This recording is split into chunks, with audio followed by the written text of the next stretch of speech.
자, 우리가 봅시다. 우리가 이제 등기사항 증명서로서 등기 기초자기에서 우리가 이제 토지 등기부, 아까 표제부를 봤죠. 그 다음에 이제 가구를 봤고, 그 다음에 이제 얼굴을 봤습니다. 자, 그 양식 구조를 정확하게 인지를 두셔야 되고요. 자, 그렇다면 이제 여기 봐봐요. 바로 집합 건물에 대해서 우리가 보도록 하죠. 자, 집합건물 등기부 일단 프린트를 뽑아놨다고 그런다면 집합건물 등기부와 관련돼서는 두 가지 요건을 갖춰야 돼요. 두 가지 요건 요 옆에다 우리가 이제 써놓을 필요가 있죠. 일단 구조상 독립성과 구조적으로 딱딱 떨어져 있어야 돼. 이게 구조상 독립성이라고 그러고요. 그 다음에 이용상 독립성을 갖춰줘야 돼. 집합건물로 될 수가 있습니다. 그러면 선생님, 구조상 독립성과 이용상 독립성이 뭡니까? 그렇다면 집합건물과 관련돼서 이렇게 구조적으로 딱딱 떨어져 있어야 된다. 이게 구조상 독립성이라고 그래요. 그러면 이렇게 이제 복도가 중간에 돼 있어가지고 이렇게 이용상 독립성을 갖춰줘야 돼. 그러면 요거는 집합건물로 대상이 되기 위해서는 두 가지 요건을 갖춰야 원칙적으로 집합건물의 대상이 될 수 있다. 원칙이 있으면 뭡니까? A라는 게 있죠. A라는 것은 대표적으로 자, 구조상 독립성이 없더라도 이용상 독립성만 갖추면 집합건물로 등기할 수 있는 A가 하나가 있어요. 여기는 A적 측면입니다. A적 측면으로서 우리가 이렇게 많이 들어봤을 거예요. 대표적으로 여기에 바로 상가가 돼요. 상가라는 게 있고, 이 상가가 뭐냐면 대표적으로 평면 매장이라고 그래요. 평면 매장. 이 평가와 평면 매장을 우리가 건지게 되면 대표적으로 구분 점포라는 게 있어요. 구분 점포. 자, 구분 점포를 뭐라고 그러냐? 평면 매장이라고 그러고, 평면 매장을 상가라고 이야기해. 그러면 구분 점포로 등기되기 위해서는 바닥 면적이 1000제곱미터를 초과한 경우 이때는 집합 건물의 대상이 될 수 있다. A 조건으로. 그러면 우리가 이제 구조상 독립성과 이용상 독립성 원칙적입니다. 그러면 여기에 대해서 우리가 한번 응용해 먹어봅시다. 자, 다가구가 있고 다세대가 있어요. 다가구, 다세대가 있습니다. 그러면 다가구라는 게 집합건물이, 다세대가 집합건물이. 다가구는 우리의 주인이 하나 있고 뭐라는 게 우리가 주인이 하나 있는 걸 다가구라고 그러죠. 요거는 다가구는 뭡니까? 이거는 집합건물이 아니에요. 다세대는 이게 바로 집합건물이 됩니다. 그래서 다세대가 집합건물이지 다가구가 집합건물이 아니다. 이때는 다세대는 뭐다? 구조상 독립성과 이용상 독립성을 갖추었다라는 거. 그걸 한번 기억해 둘 필요가 있어요. 자, 그러면 대표적으로 그러면 이 구조상 이용상 독립성에 대해서 원칙적으로 요 요건을 갖춰야 된다. 그러면 여기에 대해서 하나 또 조심할 게 있어요.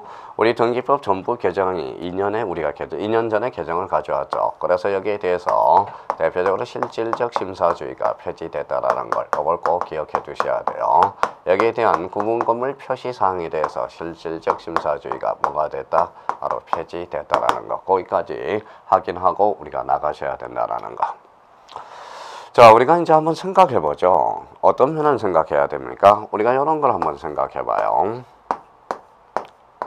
자, 이게 이제 5층 이상은 우리가 아파트라고 그러고 5층 이하를 통상 연립주택이라고 그러죠. 그러면 요 밑에 있는 걸 뭐라고 그래요? 바로 대지권이라는 의미를 써주게 됩니다. 그럼 생각을 한번 해봅시다. 자, 일반 건물은 생각을 한번 해봐요. 일반 건물에 대해서는 뭡니까? 요 전체, 한 동 전체 표제부가 있을 필요가 없잖아요. 그러면 우리 일반 건물은 뭐예요? 그러면 표제부, 그 다음에 대표적으로 가구, 얼굴로 구성된다고 그랬죠. 그래서 몇 부분으로 구성돼요? 바로 세 부분으로 구성됩니다. 근데 집합 건물에 대해서는 표제부가 한 부분이 더 있어요. 그래서 요 전체, 그래서 이게 뭡니까? 요 전체에 대한 표제부가 있어요. 그래서 그걸 뭐라고 그래요? 일동 전체, 한동 전체 표제부라고 그럽니다. 한동 전체 표제부. 그러면 요 부분은 뭐냐? 바로 적자적으로 사용할 수 있는 부분을 전유 부분이라고 그래요. 그러면 전유 부분의 표제부가 있겠네. 그래서 전유 부분의 표제부. 그래서 이게 바로 대표적인 전유 부분의 표제부라는 부분이 한 부분이 더 있습니다. 그러면 이제 가구하고 얼굴은 여기에서 생략돼 있어요. 가구하고 얼굴은. 그 다음에 일반 등기부하고 동일하기 때문에. 그러면 한동 전체 표제부와 전유 부분의 표제부와 가구 얼굴. 그래서 집합 건물은 토탈 몇 부분으로 구성되어 있다? 그래서 네 부분으로 구성되어 있다라는 거예요. 그래서 네 부분이다. 그걸 한번 기억해 둘 필요가 있어요. 그러면 우리가 표제부가 한 부분이 더 있어요. 한동 전체 표제부, 전유 부분의 표제부, 가구 얼굴. 그래서 토탈 네 부분이 됩니다. 근데 여기에서 또 우리 한번 인지해 줄 게 하나가 있어요. 자, 우리 한번 보시죠. 여기 이제 만약에 이게 일반 건물로 들어가고 여기에 토지 등기부로 들어간다면 어때요? 자, 똑같은 토지 등기부가 뭐예요? 자, 10개가 있다라는 거예요. 그럼 비효율적이죠. 그럼 우리 집합 건물에 대해서는 뭐예요? 이제 상단, 하단하고 나눠지게 됩니다. 그래서 상단과 하단. 요 상단에 대해서는 뭐가 들어가느냐? 요 건물 부분이 들어가요. 요 밑에 하단 부분이 땅에 대한 내용이 들어가게 돼 있어요. 그래서 우리가 편의상 상단, 하단으로 이야기해 봅시다. 요 상단에 대해서는 뭐예요? 한동 건물의 표시라는 게 들어가요. 한동 건물의 표시. 그럼 요 밑에 있는 전체 땅이 어디로 가느냐? 한동 전체 표제부 하단 쪽에 해요. 이게 이름이 뭐냐? 바로 대지권의 목적인 토지의 표시가 되는 거예요. 그래서 대지권의 목적인 토지의 표시. 여기 이제 토지의 내용 부분이 들어가겠죠. 자, 그러면 전유 부분의 표제부도 마찬가지. 그럼 이 부분이 뭡니까? 요걸로 들어가겠죠. 그래서 전유 부분의 건물의 표시가 들어가요. 전유 부분의 건물의 표시. 그러면 하단은 뭐가 들어가느냐? 대표적으로 대지권 표시라고 그래요. 대지권 표시에는 두 종류. 대지권의 종류와 대지권의 비율. 요걸 반드시 외워두셔야 돼요. 자, 그래서 그래야 집합 건물을 알 수 있어요. 상단은 건물, 하단은 뭡니까? 땅에 대한 내용이 들어간다. 그러면 요 상단에 대해서는 한동 건물의 표시고 하단은 대지권의 목적인 토지의 표시. 그러면 전유 부분의 표제부 상단에는 뭐가 들어가느냐? 바로 전유 부분의 건물의 표시가 들어가고요. 하단에는 뭐가 들어갑니까? 바로 대지권의 표시가 들어가게 되어 있는 거. 그래서 상단과 하단을 우리가 이제 크게 한번 보고 여기에 대해서 이제 집중적으로 공략해 보자고요. 자, 여기 보니까 뭐예요? 한동 전체 표제부 상단 뭐라고 써놨어요? 한동 건물의 표시. 그럼 여기에 대해서 대지권의 목적인 토지의 표시. 이게 이제 하단으로 표시가 되게 돼. 이게 지금 화면상으로는 이제 보다 크게 그러다 보니까 뭐예요? 그냥 한 장, 두 장으로 나눠져 있는데 우리가 집합 건물을 벽게 되면 상단, 하단. 그래서 이렇게 구분이 되어 있다라는 거. 그러면 전유 부분의 표제부라는 게 있어요. 그러면 상단은 전유 부분의 건물의 표시가 들어가고 하단은 대지권 표시가 들어가게 되어 있다는 거. 그걸 일단 그거부터 숙지를 해야 집합 건물을 정확하게 우리가 이해할 수가 있습니다. 자, 그렇다면 이제 집합 건물과 관련돼서 이거는 우리가 반드시 출제가 돼요. 그 집합 건물과 관련돼서는 매년 한 문제가 출제되기 때문에 이거는 별표가 5개가 들어갑니다. 그래서 집합 건물의 등기부 해가지고 별표 5개. 그래서 별표 3개, 별표 5개. 뭐 우리가 이제 뭐 첫 장에 이야기할 때 별표 하나, 별표 둘, 별표 셋. 그러면 우리가 일관성 있게 요거는 별표 3개를 해놓자고요. 별표 3개가 들어가면 우리가 거진 100% 출제된다는 이야기를 나타내고 있다라는 거. 그러면 집합 건물 등기부. 그러면 이제 하나씩 의미를 잡고 이제 들어가자고요. 자, 여기에 대해서 뭡니까? 여기 뭐가 들어가 있어요? 한동 전체 표제부입니다. 한동 전체 표제부에 대해서는 상단 뭐예요? 한동 건물의 표시가 들어갑니다. 그러면 한동 건물에서는 표제부 표시번호 접수죠. 그러면 2013년 4월 15일 이게 바로 접수 일자가 되죠. 역시 접수번호는 기록되지 않는다라는 거 의미를 잡아야 되고 대표적으로 여기 봐봐요. 소재, 지번, 명칭 및 건물번호. 그러면 서울특별시, 강남구, 역삼동 이게 소재죠. 자, 그러면 이제 뭡니까? 29, 그 다음에 32, 46. 요게 지번이 되죠. 그러면 요 아파트 한 동은 세 필지가 한 동이 된 겁니다. 세 필지가. 그러면 요거는 세 필지. 요 밑에 있는 땅이 29, 32, 46. 요 위에 건물이 하나 있다라는 거예요. 그래서 요걸 무슨 대지라고 그러냐? 법정 대지라고 우리가 나중에 배우게 돼요. 자, 그러면 이제 뭡니까? 소재, 지번, 소재와 지번, 그 다음에 명칭, 신동아 아파트. 그렇죠. 요건 이제 명칭이 되죠. 가동, 건물 번호가 기록되게 되어 있네요. 자, 건물 내역과 관련돼서 5층 아파트, 철근, 콘크리트, 슬래브 지붕. 자, 슬래브 지붕이 생긴 것은 이렇게 생겼다라는 거예요. 요렇게 생겼다라는 거예요. 요게 이제 우리 성냥갑처럼 요렇게 생긴 게 슬래브 지붕이 되고요. 그럼 요런 지붕도 있겠죠. 요런 지붕이 있어요. 요런 지붕은 각이 이루어졌다 해서 합각 지붕이라고 그래요. 합각 지붕. 그럼 여기에 대해서 슬래브 지붕 요렇게 생겼다라는 거예요. 그러면 1층부터 5층까지 쭉 나와 있다라는 겁니다. 자, 등기원님 및 기타사항. 대표적으로 이제 뭐다 집합 건물 등기부와 관련돼서는 도면 번호가 기록되게 되어 있죠. 그러면 요 도면 번호는 이 아파트 도면에 대해서는 뭐예요? 도면 번호 몇 호에 기록 편철되어 있어요. 전산화되어 있다라는 거예요. 3호에 기록되어 있다. 그러면 저희가 도면에 대해서 열람을 신청하면 등기관이 도면 번호 제 3호를 찾아주게 되어 있다라는 거. 그렇다면 우리 상담과 관련돼서 우리 상담 부분에 대해서는 한동 건물의 표시, 그래서 표시 번호, 접수, 그 다음에 소재 지번, 명칭, 건물 번호, 건물 내역, 등기원님 및 기타 사항, 이게 상담 부분이 돼요. 그러면 몇 필지가 한동이 됐다? 세 필지, 29, 32, 46, 세 필지가 한동이 됐다라는 걸 기억해 둘 필요가 있어요. 아마 한동 전체 표제부 상단, 이제 요 의미를 다시 한번 잡아둘 필요가 있어요. 그래서 이렇게 기억을 해달라는 거 부탁 좀 드리고요. 자, 그렇다면 이제 뭡니까? 하단이죠. 이걸 조심해야 돼요. 하단은 뭐다? 대지권의 목적인 토지의 표시. 그러면 여기 이제 처음 듣는 사람은 그러면 대지권의 목적인 토지의 표시가 뭐냐고 이제 물어보겠죠. 분명히 질문이 들어올 거라는 겁니다. 그러면 이렇게 이제 대충 우리가 한번 그림을 이렇게 그려봅시다.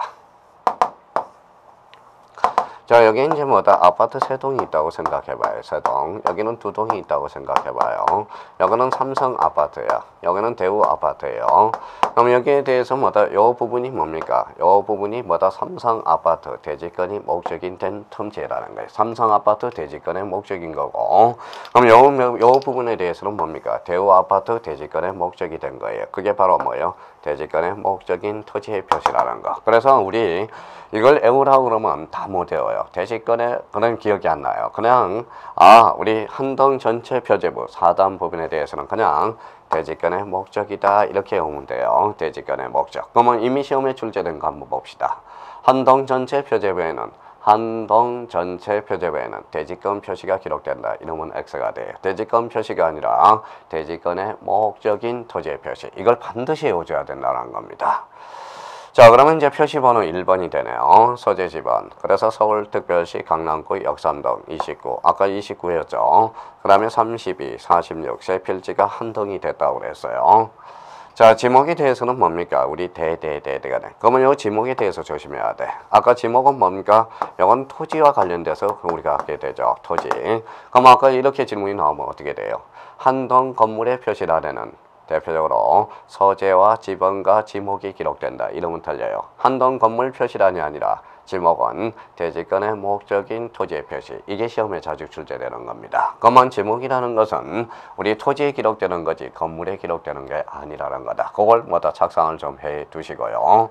자, 면적은 이제 쫙 나와 있네. 등기원님이 기타 사항 이렇게 나와 있습니다. 그렇다면 저희가 요 부분에 대해서 이제 뭐다 약간의 머릿속에 요 양식 구조를 머릿속에 기억해 둘 필요가 있어요.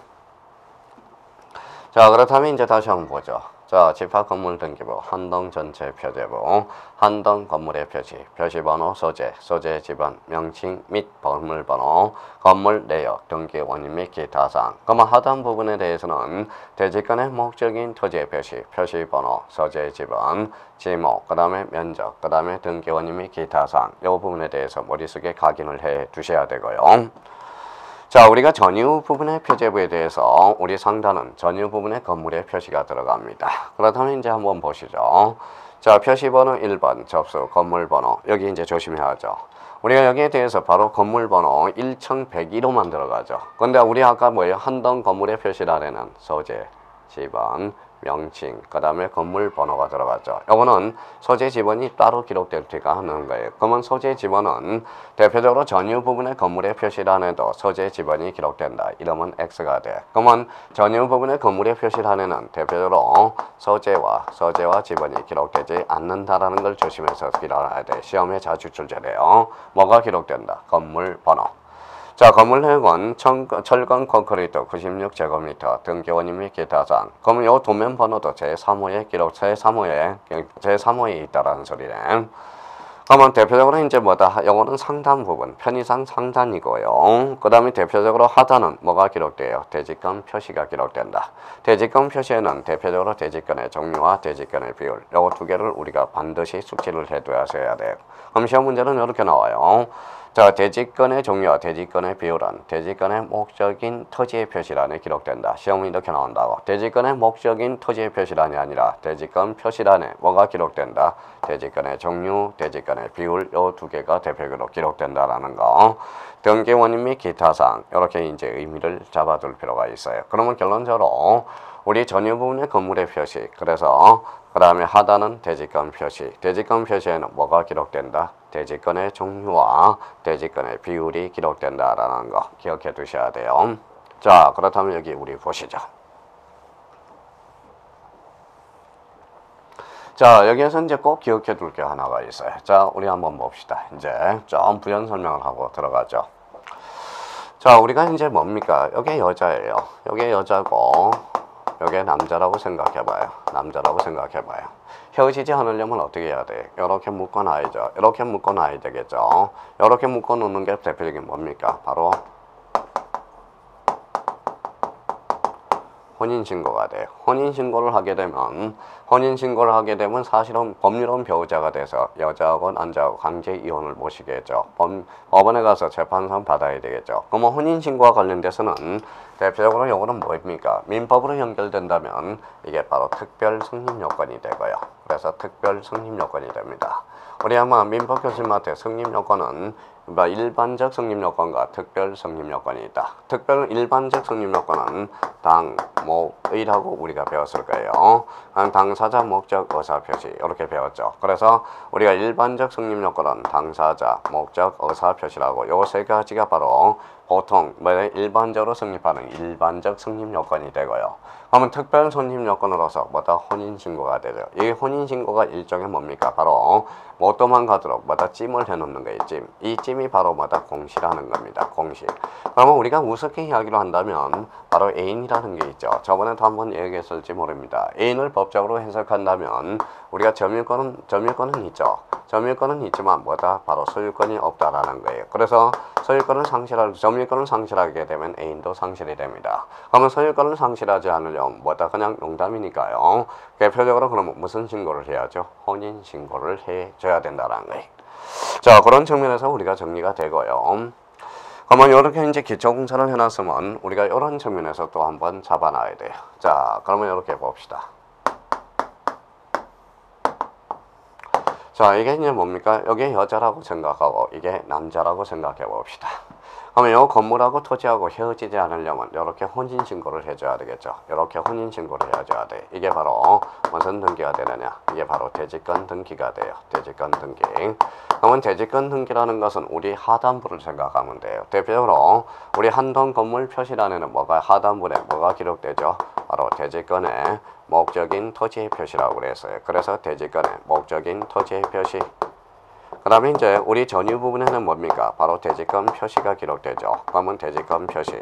대지권 표시에는 종류와 비율이 기록되겠죠. 그러면 대지권의 목적인 토지의 표시와 대지권 표시. 요걸 공통점은 대지권이 되죠. 그래서 요걸 뭐라고 그래요? 대지권 등기라고 그럽니다. 자, 대지권 등기는 건물로부터 출발했죠. 건물 하단부에 했으니까 건물에 기록됩니다. 그래서 대지권 등기는 토지가 아니라 건물에 기록되게 되어 있다라는 거. 자, 그렇다면 이제 봅시다. 여기 이제 뭡니까? 29, 그 다음에 32, 46. 몇 필지가 한동이 됐죠? 세 필지가 한동이 됐죠. 그러면 이걸 이 건물하고 따로 놀지 않도록 이렇게 또 묶어놔야 돼. 이렇게 묶어놓는 게 바로 뭡니까?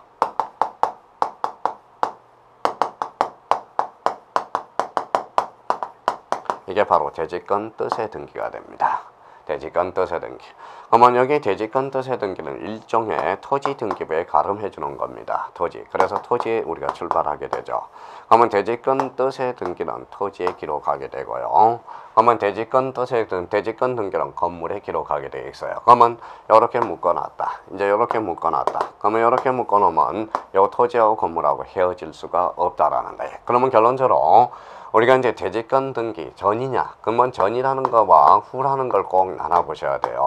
그러면 대지권 등기 전이라면 혼인이 안 된 거죠. 그러면 건물하고 토지하고 분리 처분이 가능하다는 걸 기억해 두셔야 되고, 만약에 후라면 이제 건물하고 토지와는 헤어질 수가 없다라는 거예요. 그러면 대지권 등기는 건물에 기록하게 되고 대지권 뜻의 등기는 토지라는 거예요. 그래서 29 대지권 뜻의 등기, 32 대지권 뜻의 등기, 46 대지권 뜻의 등기 이렇게 묶어놓으면 이 건물하고 토지하고는 이제 뭐예요? 절대 헤어질 수가 없다라는 거예요. 그러면 이렇게 또 한번 우리가 구분을 해보자고요. 이렇게.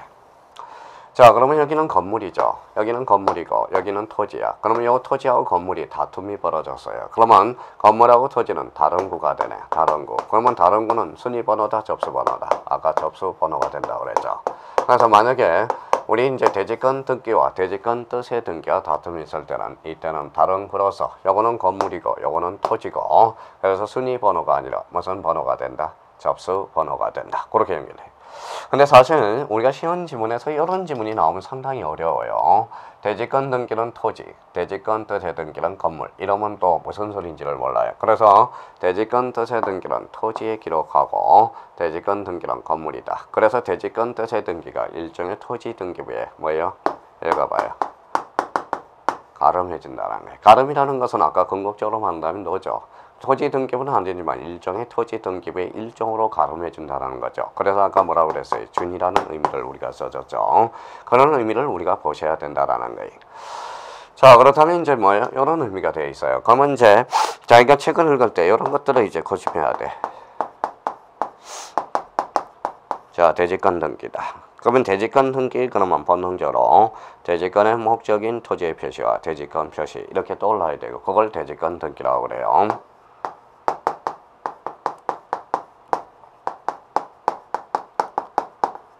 자, 대지권 뜻의 등기가 있네. 대지권 뜻의 등기.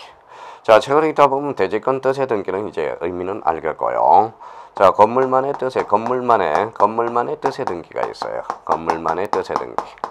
건물만의 별도 등기에 따른 건물만의 뜻의 부기 등기를 건물만의 뜻의 등기를 해줘야 돼. 건물만의 별도 등기에 따른 뜻의 건물만의 뜻의 등기. 자, 여기 건물만이죠. 자, 한번 생각을 해봐요. 자, 부인이 아파요. 그러면 남편에도 영향을 미치죠. 만약에 부인이 아픈데 남편이 마음을 가슴을 아파하지 않는다. 그런 사람도 아니죠. 근데 이제 부인이 결혼 전에 5천만 원을 빚져와서 근데 한 5천만 원이면 약하니까 5억을 빚져왔다고 생각해봐요. 그래서 결혼을 했어요. 그러면 결혼을 하게 되면 거기 채권자들이 이걸 덜덜 볶을 가능성이 있죠. 그러면 결혼하기 전에 부인하고 남편하고 별도의 건물만에만 미친다고 별도의 등기를 해 놓으셔야 됩니다. 그래서 여기에서 봐봐요. 그러면 결론적으로 건물에 등기를 하게 되면 토지에도 미치기 때문에 건물만 따로 미치게 등기를 해놔야 돼. 그게 바로 뭐예요? 건물만의 뜻의 등기가 된다는 거예요. 그러면 건물만의 뜻의 부기 등기를 하게 되면 이때는 건물에만 미치고 토지에 미치지 않는다라는 거야. 이게 바로 건물만의 뜻의 등기가 돼요. 자, 이번에는 별도 등기 있다는 뜻의 등기를 우리 한번 생각해 봅시다. 자, 그러면 이제 별도 등기 있다는 뜻의 등기는 뭐냐? 만약에 아파트를 짓기 전에 이 A라는 사람이 여기 있었어요. 근데 요 B은행에다가 저당을 잡혀 있었다라는 거예요. 그래서 어느 날 요 부분에 대해서 막 갈아엎어서 돈을 갚지를 못했어요. 얘가 여기에다 아파트를 딱 하나 졌어. 아파트를 대략적으로 한 동을 졌다고 생각해봐요. 근데 A가 입주를 했어요. 그러면 A가 요 부분에 대해서 입주를 했다라는 거예요. 그러면 별도 등기 있다는 뜻의 등기는 전체에다 해놔야 돼요. 요 부분에 대해서만 해놔야 돼. A 부분에서만 해둬야 되겠죠. 이게 별도로 별도 등기 있다는 뜻의 등기야. 그러면 별도 있다는 뜻의 등기는 이거는 바로 어디에다 해놔야 돼? 전유 부분에 해놔야 돼. 그래서 별전이라고 나중에 그러면 이제 집합 건물을 읽다 보면 어떨 때는 대지권 등기, 어떨 때는 대지권 뜻의 등기, 그러면 건물만에 관한 뜻의 등기, 그 다음에 별도 있다는 뜻의 등기 하면 돌아버린다. 요게. 그래서 일단은 기동량은 하고 등기법을 들어가셔야 된다는 거예요. 그러면 대지권 뜻의 등기와 건물만의 뜻의 등기와 그 다음에 대지권 등기, 별도 등기 있다는 뜻의 등기, 요 네 가지가 나중에 집중적으로 공략이 될 겁니다. 그래서 요 네 개를 다시 한번 길을 들어놓고 의미상으로 잡아줄 필요가 있어요. 자, 그렇다면 이제 이런 의미에서 그러면 우리가 한번 봅시다. 자, 그러면 대지권 등기, 그러면 대지권의 목적인 토지의 표시와 대지권 표시에는 대지권 종류와 비율이 기록된다. 그게 이제 대지권 등기가 되고요. 그러면 대지권 뜻의 등기는 토지 등기부에 가름해 주는 거고, 자, 건물만의 뜻의 등기, 건물만의 뜻의 등기, 뜻의 부기 등기는 뭐다? 건물만의 뭐다? 따로 토지에 못 미치도록 건물만의 우리가 뜻의 등기를 해야 되고, 별도에 있다는 뜻의 등기. 요게 이제 네 가지가 헷갈리니까 일단 이런 의미를 간단하게 한번 숙지를 해놔야 됩니다. 자, 그렇다면 이제 뭡니까? 이제 한번 보죠.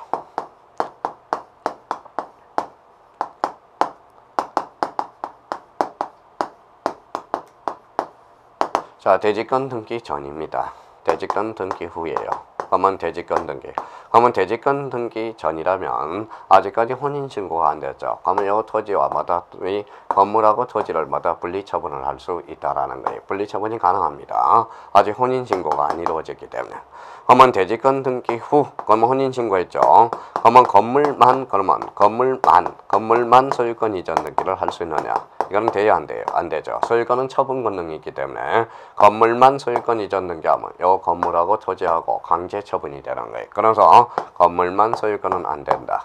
그러면 건물만 저당권은 되느냐? 저당권도 처분 권능이 있어서 안 되죠. 그럼 만약에 건물만 전세권은 되느냐? 되죠. 이거는 전세권은 우리가 민법에서 뭐예요? 사용수익, 처분 권능이 없어요. 건물만의 전세권 등기하면 당연히 어디에도 미쳐요? 토지에도 미치죠. 그러면 건물만 전세권 등기한다 해서 요 건물하고 토지하고 강제 이혼이 안 되거든. 그래서 항상 우리가 뭐다 책을 읽을 때 대지권 등기 전하고 대지권 등기 후하고 나눠보셔야 돼요. 마찬가지입니다.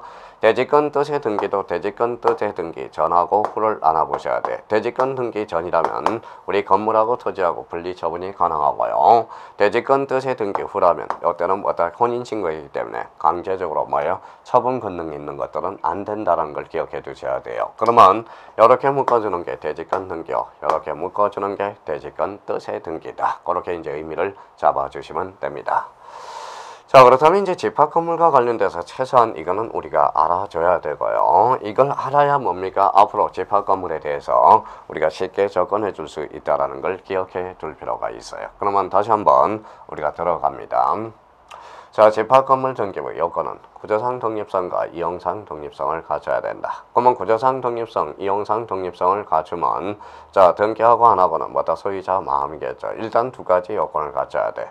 여기에 대해서 실질적 심사주의가 표시되고 구조상 독립성과 이용상 독립성, 구조상 독립성이 없더라도 이용상 독립성만 갖추면 집합 건물로 될 수 있는 게 대표적인 구분 점포, 상가, 벽면 매장 이렇게 기억을 해 두셔야 됩니다. 아마 우리 집합 건물 등기부와 관련돼서 한동 전체 표제부 상단에는 한동 건물의 표시, 하단에는 뭡니까? 바로 대지권의 목적인 토지의 표시 기억해 두셔야 돼요. 자, 그 다음에 이제 뭡니까? 전유 부분의 표제부, 전유 부분의 건물의 표시란에는 자, 우리 전유 부분의 건물의 표시, 하단, 상단에는 우리가 이제 상단에는 뭡니까? 전유 부분의 건물의 표시, 하단에는 대지권 표시. 대지권 표시에는 대표적으로 대지권의 종류와 대지권의 비율이 기록된다. 그래서 각 골구는 생략되어 있고요. 집합 건물은 그래서 토탈 몇 부분으로 구성되어 있다? 네 부분으로 구성되어 있다는 걸 꼭 기억해 두셔야 됩니다.